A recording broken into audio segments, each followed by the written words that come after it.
Oitavo ano, tudo bem? Vamos de geografia, né? Professor Bruno Costa. E hoje vamos fazer uma revisão geral, né? Da distribuição da população pelo mundo, toda a sua dinâmica, né? De deslocamento. É importante lembrar que essa distribuição, né? Se dá de forma totalmente irregular, né? A China sozinha, por exemplo, tem 1,4 bilhão de habitantes. A Índia, 1,43 bilhão. Né? Os dois juntos são quase metade da população mundial. Isso porque na China houve um freio, né, por conta do governo chinês, no final dos anos 70, e que só deixou-se ter um filho, né, por habitante, por casal, desculpa. E falando na China, né, na Índia, a Ásia, só a Ásia concentra 60% da população mundial. É claro que a gente sabe que nem todos os lugares são assim.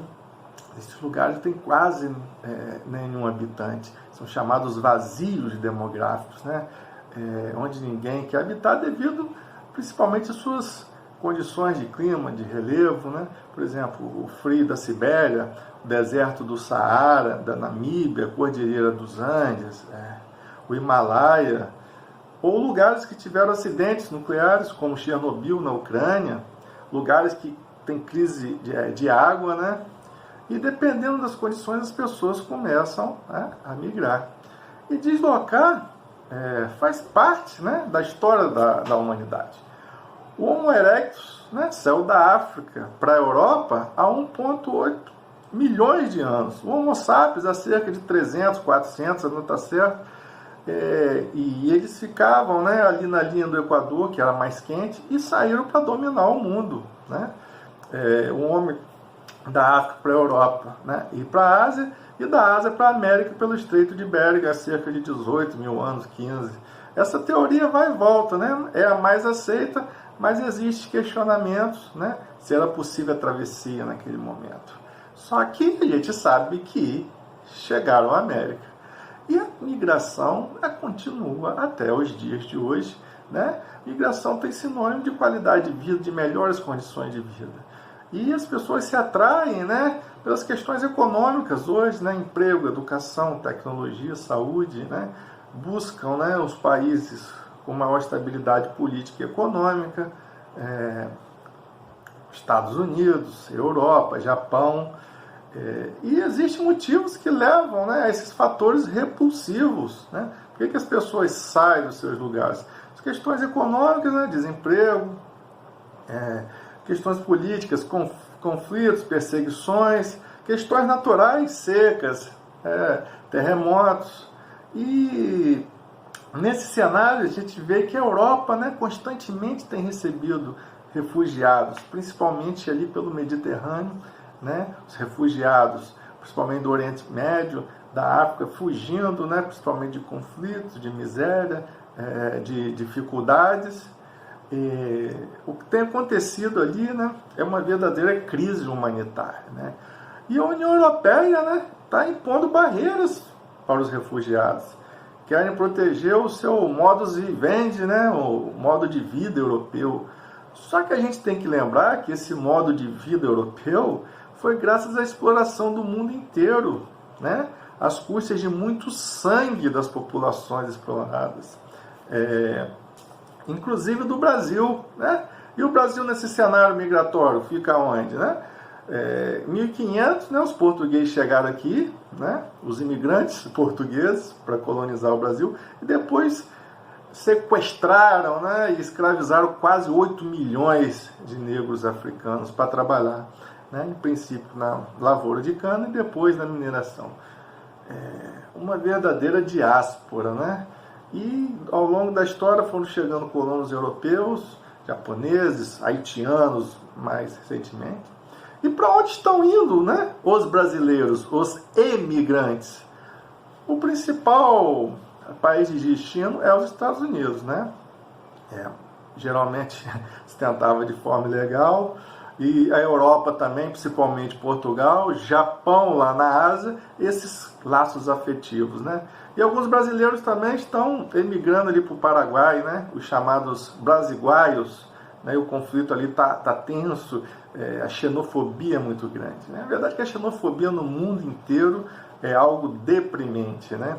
E nesses processos migratórios, a gente tem alguns conceitos, né, de fluxo. Se a pessoa muda de vez, né, essa é uma migração definitiva. Já as temporárias, nós temos a sazonal ou transumância, que é aquela que se migra, né, durante um determinado período de tempo e depois retorna aos seus lugares. Por exemplo, a colheita da uva no sul, o corte de cana no sudeste. Outro conceito de migração é o pendular, né? Igual um pêndulo, vai e volta, né? Os moradores da periferia que vão para a região metropolitana trabalhar e depois voltam, né? Os jovens que vão estudar e voltam, né? Nessa ida e vinda diária. E dentro dessa concepção de população, a gente observa um dado importante, que a população está envelhecendo, né? O processo de fertilidade, né, diminuindo, a baixa mortalidade devido aos avanços medicinais e a nossa população, né, se tornando mais velha, né, e a expectativa de vida que acaba aumentando com isso. Só para se ter uma ideia, né, esse é um dado da ONU, que em 2050 nós teremos 2 bilhões de idosos. Isso requer muito mais investimento em saúde, em lazer, política pública para os idosos. E, em compensação, a população economicamente ativa, ela está diminuindo, né? A França e a Alemanha estão trabalhando suas políticas para incentivar a segunda e terceira gestação. E aí, essa questão do idoso, né?